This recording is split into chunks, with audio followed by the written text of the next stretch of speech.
அனைவருக்கும் ஜெய் பீம். நன்றி சீமான் அண்ணா. ஹைட் பத்தல. ஓகே, இப்ப கரெக்டா இருக்கும்னு நினைக்கிறேன். சீமான் அண்ணனுக்கு நான் முதல்ல நன்றி சொல்ல கடமைப்பட்டிருக்கேன். நிறைய பேர் கேட்பாங்க, நீங்க என்ன இந்த மேடையில இருக்கீங்கன்னு. நேற்று நைட்ல இருந்து ஒரே பிரச்சனையாவே பண்ணிட்டு இருந்தாங்க நாம் தமிழர். என்னன்னா, நான் காங்கிரஸ் மேடைகள்ல இருந்திருக்கேன், நிறைய தடவை இருந்திருக்கேன். ஏன் ஒரு வடநாட்டு பண்டிட் பார்ப்பனருடைய மேடையில இருக்கீங்கன்னு யாரும் கேட்கல. அது ரொம்ப இயல்பா எடுத்துக்கிட்டாங்க. ஆனா ஒரு தமிழர் ஒரு ஒடுக்கப்பட்ட சமூகத்துல இருந்து வரவங்களுடைய ஒரு கட்சியில இருக்கும்போது ஏன் போறீங்கன்னு கேட்கிற ஒரு விஷயம் இருக்குல்ல, அதை விட பெரிய பார்ப்பனியம் என்ன இருக்க முடியும்? ஒரு கட்சியை நீங்கள் ஒரு தீண்டத்தகாத கட்சியா பாக்குறீங்க அப்படிங்கும் பொழுது அது எவ்வளவு பெரிய ஒரு அவமானம். நீங்க எல்லாம் என்ன சமூக நீதி பேசுறீங்க? எனக்கு நாம் தமிழர் வெண்ணிலா சுற்றுச்சூழல் பாசறையோட கிட்டத்தட்ட ஒரு 2 வருடமாகவே ஒரு தொடர்பு இருக்கு. ஏன்னா நான் காட்டுப்பள்ளி துறைமுகத்திற்கு எதிராக போராட்டம் செய்தப்போ இவங்களும் அங்க கூட இருந்தாங்க. அப்பதான் சுற்றுச்சூழல் குறித்து, ஏன்னா சுற்றுச்சூழல் சும்மா ஒன்றும் இல்ல. சுற்றுச்சூழலுங்கிறது நார்வேலையோ பின்லாண்ட்லயோ பேசக்கூடிய ஒரு விஷயம் இல்ல. ஐஸ் கட்டி உருக்குதுன்னு இங்க இருக்கக்கூடிய கடைக்கோடி ராமேஸ்வரத்துல இருக்க தமிழன் எப்படி பாதிக்கப்படுறான், காசிமேட்ல இருக்க ஃபிஷர்மேன் எப்படி பாதிக்கப்படுறான், எண்ணூர் எப்படி பாதிக்கப்படுறதுன்னு பேசுறதுதான் கிளைமேட் சேஞ்ச். அதை பத்தி தான் நம்ம பேசணும். அது குறித்து அதுல அதிகமா பாதிக்கப்படுறது ஒடுக்கப்பட்ட சமூக மக்கள். நம்ம சொல்லக்கூடிய தலித், பகுஜன், ஆதிவாசின்னு சொல்றோம்ல, மீனவர்கள், பட்டியல் சமூகத்தினர், இவங்க தான் அதிக பாதிப்படுறவங்க. அதை பேசக்கூடிய ஒரு அரசியல் அறிவு நான் வேற எந்த கட்சிகளிடையும் பார்க்கல. எனக்கு நாம் தமிழர் கிட்ட என்னால அதை ரிலேட் பண்ண முடிச்சு. ஆனா வெளியில பாத்தீங்கன்னா திமுக அறிவே இருக்காது. ஆனா இந்த கட்சியை பார்த்தா அறிவே இல்லாம பேசிட்டு இருப்பான். இல்ல, மதிவதனி ஒரு தடவை சொன்னாங்க, உங்களுக்கு எல்லாம் புக்ஸ பத்தி என்ன தெரியும்? எனக்கு ஒரு சிரிப்பா வந்துடுச்சு. ஏன்னா பெண்ணியன் அடிமையானாலும் பெரியார் ஒரு புக் எழுதினாரு, அடிமையாக வாழ்வது எப்படின்னு. திமுக காரங்க ஒரு புக் எழுதலாம், கொத்தடிமையாக வாழ்வது எப்படி அப்படின்னு. ஆனால் எனக்கு தெரிஞ்ச வரைக்கும் நாம் தமிழர்ல அதிகமான புத்தகம் படித்து எந்த ஜியோ பாலிடிக்ஸ்ல இருந்து, என்விரான்மெண்ட் பாலிடிக்ஸ் மட்டும் இல்ல, ஜியோ பாலிடிக்ஸ்ல இருந்து, தொழிலாளர் விஷயத்துல இருந்து எல்லாம் பேசக்கூடிய தகுதியும் அறிவும் நாம் தமிழர்களுக்கு இருக்கு. குறிப்பா இங்க இருக்கக்கூடிய பெண் தொண்டர்களுக்கு இருக்கு. டோக்கனிசம்னு சொல்லுவாங்க. நீங்க என்னப்பா ஆட்சிக்கு வர மாட்டீங்க, டோக்கனிசம், அதனால பொம்பளைங்களை முன்னாடி நிறுத்துறீங்க. பெண்கள் சிறந்த நிர்வாகிகள் என்று சொல்லி பெண்களை முன்னால் நிறுத்துறது ஒரு ஆண்மை வேணும், அதற்கு ஒரு மனசு வேணும், அதற்கு ஒரு சமூகம் வேணும். நான் கூட சொல்லிருப்பேன், நீ 1000 பெரியார் சொல்லு, நீ 1000 சமூக நீதி சொல்லு, நீ ஆணாதிக்கம் பிடிச்சவன் பொண்டாட்டி பக்கத்துல நிக்குது, நீ எப்பவுமே உட்கார்ந்து தின்னுட்டு இருக்க. அப்படிதான் இருக்கு உன்னோட போட்டோ. இல்ல, சமத்துவமே இல்லையே. ஆனா நான் பாக்குறேன், தலைவர் பிரபாகரனோட படத்தை பாக்குறேன், அவர் லுங்கி கட்டிட்டு சமைச்சிட்டு இருக்காரு. என் புத்தகத்துல நான் எழுதியிருந்தேன், சமத்துவம் அப்படி இயல்பா வரணும்ல, சொல்லி கொடுத்து வரக்கூடாது. இவர் தான் எங்களுக்கு சமத்துவத்தை சொல்லி கொடுத்தார். எங்களுக்கு அப்படி கிடையாது. நான் வட சென்னை சேரியை சேர்ந்தவ. நான் என் புருஷன் வாடா போடான்னு தான் கூப்பிடுவேன். சோறு போடு, என் புருஷனாலே சோறு போடுவான். நீங்க என்ன சமத்துவத்தை சொல்லி கொடுக்கறது? நான் சொல்லித்தரேன் உனக்கு சமத்துவம் என்னன்னு. அப்போ 10 நாளா இங்க இன்னைக்கு 10வது நாள் இந்த போராட்டம் நடக்குது, தூய்மை பணியாளர் போராட்டம். நான் ஏன் இங்க மிக முக்கியமா வந்தேன்னா, அங்க உட்கார்ந்துட்டு இருக்கோம் பாதி பேர் என் சொந்தக்காரனா இருக்கான். சொந்தக்காரன்றது நான் ஒரு மெட்டோஃபோரிக்கா சொல்லல, ரெட்டரிக்கா சொல்லல. போய் அந்த முதல் நாள் உட்கார்ற 3வது நாள் என்ன கேட்கறேன், ஸ்டாலின் நீங்க என்ன பண்ற அப்படின்னு. பார்த்தா என் ஊர் குருசடி, அங்க இருந்து ஒரு 5 பொம்பளை உட்கார்ந்துருக்கேன். சொந்தம், அது என் ரத்தம். அப்போ இந்த இடத்துக்கு நான் வரணும்னா என்ன கூகுள் பண்ண முடியுதுன்னா, அந்த கஷ்டத்துல இருந்து நான் எவ்வளவு பாடுபட்டு என் ரத்தத்தை சிந்தி நான் இங்க வந்திருப்பேன். இங்க நான் அவர் சொன்ன மாதிரி சுபவி மாதிரி உட்கார்ந்து ஸ்டாலினுக்கு ஒரு ஜிங்சாக், உதயநிதிக்கு ஒரு ஜிங்சாக், இப்படியா போட்டுட்டு இருக்க முடியும்? என்னுடைய ரத்த சொந்தம், என்னுடைய சொந்தக்காரர் இன்னும் பெருகிட்டு இருக்காங்க அப்படின்னா அந்த காப்பாற்ற வேண்டிய கடமை எனக்கு இருக்குல்ல. இன்னும் நீ உன் குடும்பத்துல பாரு, எல்லாம் ஒரு பிசினஸ் ஓனர். ஆனா என் குடும்பத்துல பெருகிட்டு இருக்கான், இன்னும் மேனுவல் ஸ்கேவெஞ்சரா இருக்கான். அப்போ நான் உழைக்க வேண்டிய உழைப்பு, அப்போ நீ என்ன பண்ண 70 வருஷத்துல? என் சமூகம் ஏன் இப்படி இருக்கு? 70 வருஷத்துல சென்னை எங்கள் கோட்டை, சூப்பர் கோட்டை, நல்லா ஏமாத்தின கவர்ச்சி அரசியல் சொன்னாரு பாருங்க. Word politics of words, politics of action கிடையாது. ஆக்ஷன் கிடையவே கிடையாது. ஒரு மரியாதை இருக்கணும்ல, டிக்னிட்டி ஆஃப் லேபர் பேசுறோம். ஒரு தூய்மை பணியாளர் ஏற்கனவே அது மீனியல் ஜாப். அந்த ஜாபை எப்படியெல்லாம் நீ ஆட்டோமேட் பண்ணி அவங்கள இன்னும் மாண்பா கொண்டு போய் வைக்கணும் தானே நீ பேசுறோம். ஆனா இன்னும் வெறும் கையில குப்பாடுறாங்க. எத்தனை பேர் பாத்தீங்கன்னு தெரியல. நான் அங்க 5-6 நாளா இருக்கேன். எல்லார் கையிலயும் பாட்டிலோடு கிழிச்ச வடு, எல்லா பெண்கள் கையிலும், எல்லா பெண்கள் காலும் பொத்தலா இருக்கு. ஏன் நீ மாநகராட்சியில இது வரைக்கும் அவங்களுக்கான பாதுகாப்பு உபகரணத்தை கொடுக்கல. கேட்டா மேயர் பிரியா யாரு? பட்டியல் சமூகத்தை சேர்ந்தவர்கள். எப்படி திமுக சொல்லுச்சா பட்டியல் சமூகத்துல ஒரு பயங்கர டேலண்டா ஒருத்தங்க இருக்காங்க, தமிழெல்லாம் தூய்மையா பேசுவாங்க, அவங்கள கூப்பிட்டு வந்து நம்ம வந்து மேயராக்கோன்னு. அந்த அம்மாக்கு தூய்மைன்ற வார்த்தை வரல, தப்பு தப்பா பேசுறாங்க அந்த வார்த்தை. அது ரொம்ப கஷ்டமா இருக்கு. நான் வடச்சென்னையில இருக்கேன், அந்த வார்த்தை ரொம்ப கெட்ட வார்த்தை. அது அப்படி பேசுறாங்க, தூய்மை வரல. நானும் கான்வென்ட்ல படிச்ச பொண்ணுதான், எனக்கு தமிழ் நல்லா வருது.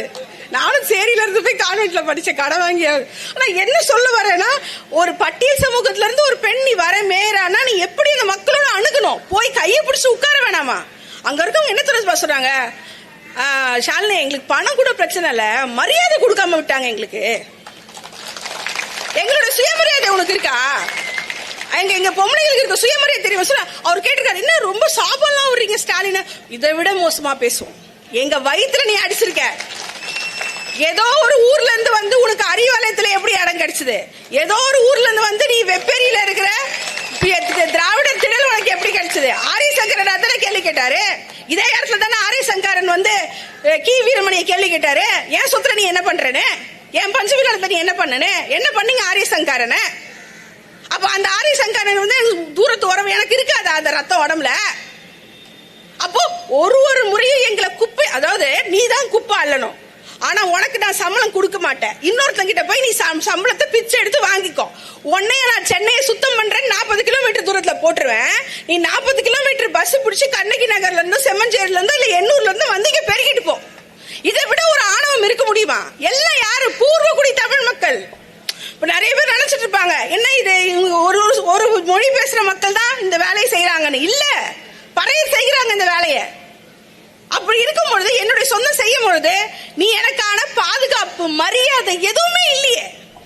துறை சார்ந்தவர் சொன்னார், துறை சார்ந்து யார் பேசணும்? KN நேரு பேசணும். நேரு எங்க? நீ ரெட்டிமான் நாட்டுக்கு போய் பேசிட்டு இருக்க. நான் மனுஷன் இல்லையா? என்கிட்ட பேச மாட்டியா நீ? என்கிட்ட பேச மாட்டியா நீ? இல்ல தமிழ் ஜனத்துக்கிட்ட பேச மாட்டியா? முதல்வர் MN ராஜா வீட்டுக்கு போயிட்டு இருக்காரு. அதுல காலை வயசு கட்டான சைஸ் அந்த அம்மா பாட்டு. அது அந்த அம்மா வீட்டுல போய் உட்காந்து நீ காப்பி குடிச்சிட்டு இருக்க. சார் மேக்கப் என்ன சொல்லுவானுங்க, மேக்கப் போடுற. நான் சொல்றேன், நீங்க மேக்கப் கம்மி பண்ணுங்க சார். கம்மி பண்ணிட்டு அந்த டைம்ல வந்து எங்க மக்கள் கிட்ட நீங்க பேசுங்க. பண்ணலாம், தப்பு கிடையாது. சில பேருக்கு இன்செக்யூரிட்டி தான் மாதிரிலாம் பண்ணிப்பாங்க, ஒன்னும் தப்பு கிடையாது. ஆனா திரும்ப நீ வாக்கு கொடுக்கறதே என்ன? டீச்சர்களுக்கு வேலை கொடுக்குறேன் அப்படி சொல்லிதான் யூனியனை கையில் எடுத்த. அப்புறம் என்ன சொல்ற, துப்புரவு தொழிலாளர்களுக்குலாம் நான் வந்து பர்மனன்ட் பண்றேன். நானும் குழந்தையா இருந்து பார்த்துட்டேன் 30-40 வருஷமா அதே இதுதான். பர்மனன்ட் பண்ற. ஆனா எனக்கு நீ பர்மனன்ட் கூட பண்ணல, ஒரே நைட்ல வேலையை விட்டு தூக்கி இருக்க. ஏன்னா நீ எதிர்கட்சியா, அப்போ நாங்க என்ன யோசிக்கிறோம், திமுக எதிர்கட்சியாக இருந்தால் சிறப்பாக செயல்படுகிறது. தயவு செய்து கடைசி வரைக்கும் திமுகவை எதிர்கட்சியாக வைத்திருப்போம். அவ்வளவுதான். உனக்கு நாங்க வந்து ஓட்டு போட முடியாது. சென்னை மக்கள் ஓட்டு போட முடியாது. எப்ப எங்களை தூக்கி போடலாம், எப்ப எங்க மேல குப்பை கொட்டலாம், இதேதான் உன்னுடைய ஒரு வேலையா இருக்கு. எங்களுடைய மிகப்பெரிய தலைவர் ஆம்ஸ்ட்ராங் அவர்கள் கொல்லப்பட்டார். அவர் கவுன்சிலரா இருந்தாரு சென்னை மாநகராட்சியில. ஆம்ஸ்ட்ராங் கவுன்சிலரா இருந்து 2000 பேருக்கான பணி நிரந்தர ஆணையை பெற்றுக் கொடுத்தார் ஆம்ஸ்ட்ராங். இன்னைக்கு ஆம்ஸ்ட்ராங் இருந்திருந்தா இந்த இடம் பயங்கரமா இருந்திருக்கும். ஆனா நடக்கல. ஏன்னா ஆம்ஸ்ட்ராங் இங்க இருந்து அப்புறப்படுத்தப்பட்டார். அதுதான் உண்மை. அதையெல்லாம் நம்ம கேள்வி கேட்க இடம் இருக்குல்ல. அப்போ 10 நாளா இந்த போராட்டம் போயிட்டு இருக்கு. நீங்க தனியார் இடஒதுக்கீடு. நாங்க இடஒதுக்கீடுக்காக பாடுபடுறோம். டெல்லியில போய் இந்திக்காரனை வச்சு இன்ஸ்டா ரீல்ஸ் போடுற நீ. ஸ்டாலின் கியூ பிரைம் மினிஸ்டர் ஹோனா செய்யடி. எனக்கு புரியலடா. நீ ஒரு பக்கம் ஹிந்தி தெரியாதுன்னு சொல்ற, அங்க போய் ஹிந்தியில புக்கு போட்டு ஸ்டாலின் ஜி பிரைம் மினிஸ்டர் ஜிங்கிற. எனக்கு புரியல. ராகுல் காந்திக்கு மனசு எப்படி தொப்புன்னு அடிச்சுக்கோ. நம்மள அண்ணாங்கிறாரு, இங்க வந்தா பிரைம் மினிஸ்டர் ஜிங்கிறாரு. இவருக்கு தமிழே வராது. இவர் இந்திய கத்துக்கிட்டாலே எவ்வளவு கஷ்டப்படுவாருன்னு ஒரு விஷயம் இருக்குல்ல. துரைமுருகன்லாம் ஹிந்தி பேசினா எப்படி இருக்காங்க, போய் ரொம்ப கஷ்டமாயிடும். அப்போ இந்த ஒரு இடத்துல போயிட்டு நீங்க விளம்பரத்துக்கு பணம் செலவு பண்றாங்கன்னா, கார்பரேஷனுக்கு சம்பளத்துக்கு பணத்தை செலவு செய்த விட கார்பரேஷன் கொடுத்து விளம்பரம் செய்யறதுக்கு தான் நீங்க அதிக பணம் செலவு பண்ணிருக்கீங்க. ஒரு 30 செகண்ட் பாட்டு போட்டாங்கல்ல, அந்த 30 செகண்ட் பாட்டுக்கு இவ்வளவு கோடி வச்சிருக்கான். கார்ப்பரேஷன் டெண்டர் ஊழல் நடக்குது. கார்ப்பரேஷன் டெண்டர், இப்ப ராம்கி கொடுத்த டெண்டர் கூட லீகலைஸ் டெண்டர் கிடையாது, அதுக்குள்ள ஒரு ஸ்கேம் நடந்திருக்கு. அது குறித்தும் நாம ஆடிட் செஞ்சு அது கேஸ் போட வேண்டிய ஒரு வேலை இருக்கிறது. அப்போ நீ பெண்களை நீ குமரகுருபரன் சொல்லியிருக்காரு, பெருக்கிறவங்க எல்லாம் உள்ள விடாதீங்க. அந்த அம்மா சொல்லுச்சு, பெருக்கிறவங்க எல்லாம் உள்ள விடாதீங்க. இது எவ்வளவு ஒரு அவமானகரமான விஷயம். அப்படி பேசலாமா அந்த பெண்கள்? எல்லாமே கணவனை NULM சொல்லக்கூடிய இந்த தேசிய திட்டத்துக்கு கீழே வரவங்க எல்லாம் பட்டியல் சமூகம், பெண்கள், ஊனமுற்றவர்கள், மாற்றுத்திறனாளிகள், அப்புறம் கணவனை இழந்த பெண்கள், அவர்களுக்கான ஜாப் செக்யூரிட்டி எங்க? நீ இடஒதுக்கீடுன்னு சொல்றியே, எல்லா வேலையும் நீ பிரைவேட் ஆகிட்ட பிறகு இடஒதுக்கீடு எங்க இருக்கும்? எங்க இருக்கும் இடஒதுக்கீடு? எல்லாமே பிரைவேட். 90% தூய்மை பணியாளர் பிரைவேட். அப்போ உனக்கு நிர்வாக திறமை இல்லையா? நீ ஃபெயிலா? எல்லாமே நீ ஃபெயிலா? ஆதி திராவிடர் பள்ளிகளுக்கு, விடுதிகளுக்கு சாப்பாடு செய்யணுமா? அதுவும் பிரைவேட். எல்லாம் பிரைவேட். அப்ப நீ எல்லாத்துலயும் ஃபெயிலு. சுகாதாரத்துல ஃபெயிலு, எலக்ட்ரிசிட்டியில ஃபெயிலு, எதுவுமே உன்னால இப்ப பண்ண முடியல. அப்ப நீங்க என்ன பண்ணுவீங்க?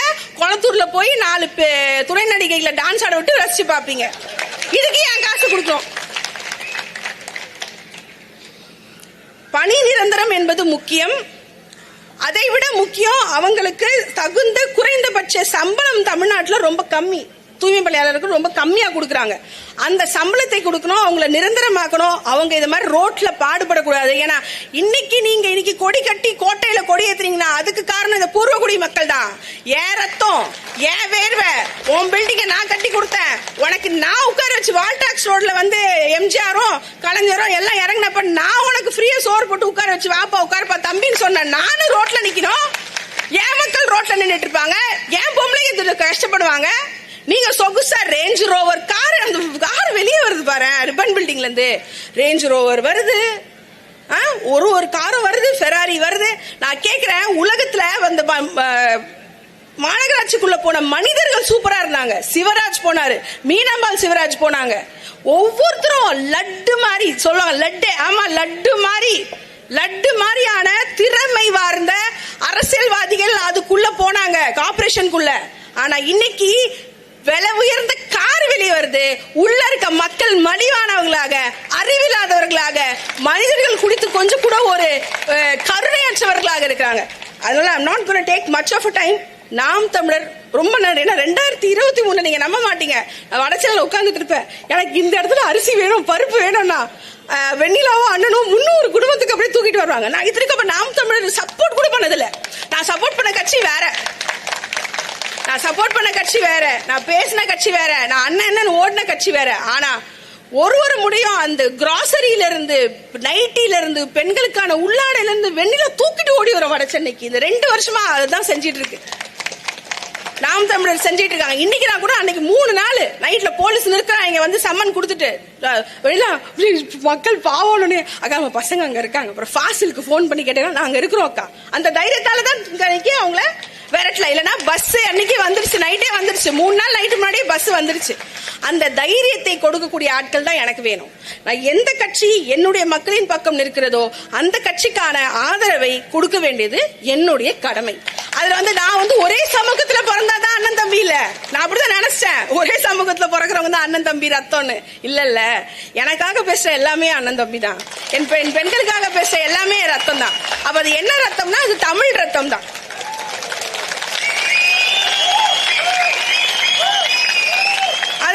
முகஸ்துதிக்காக சொல்லல.